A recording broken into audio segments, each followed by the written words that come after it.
is the Yap San Diego Ancestral House. Pinakamatandang house dito sa buong Cebu. So, ayan.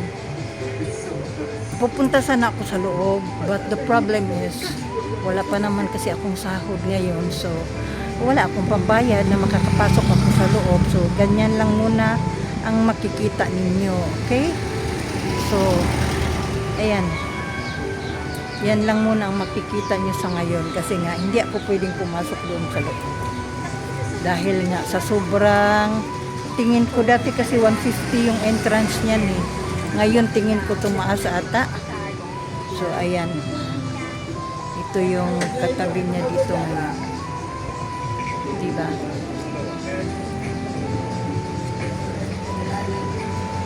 Hindi ko nga lang masyadong ayan.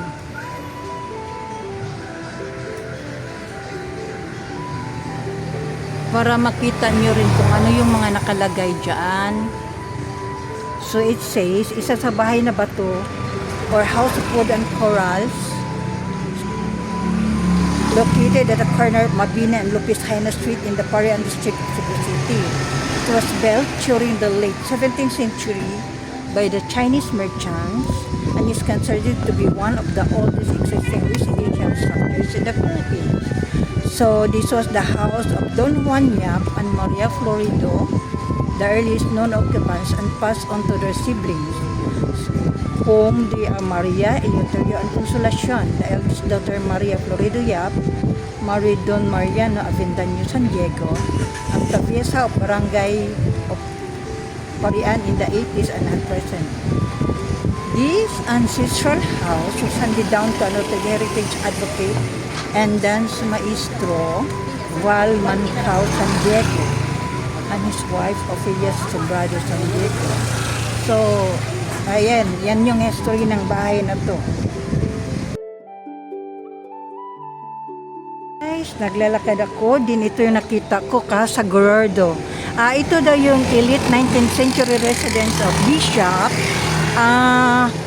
Juan Gorordo's family, revealing Cebu's upper class domestic life. Yan yung Casa Gorordo. As usual, hindi din ako makakapasok muna kasi wala pa akong sahod. Need nating magbayad ng entrance dyan papasok.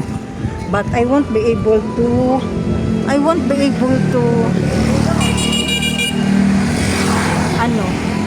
papasok ako dyan puhon-puhon pagka magkaroon ako ng budget.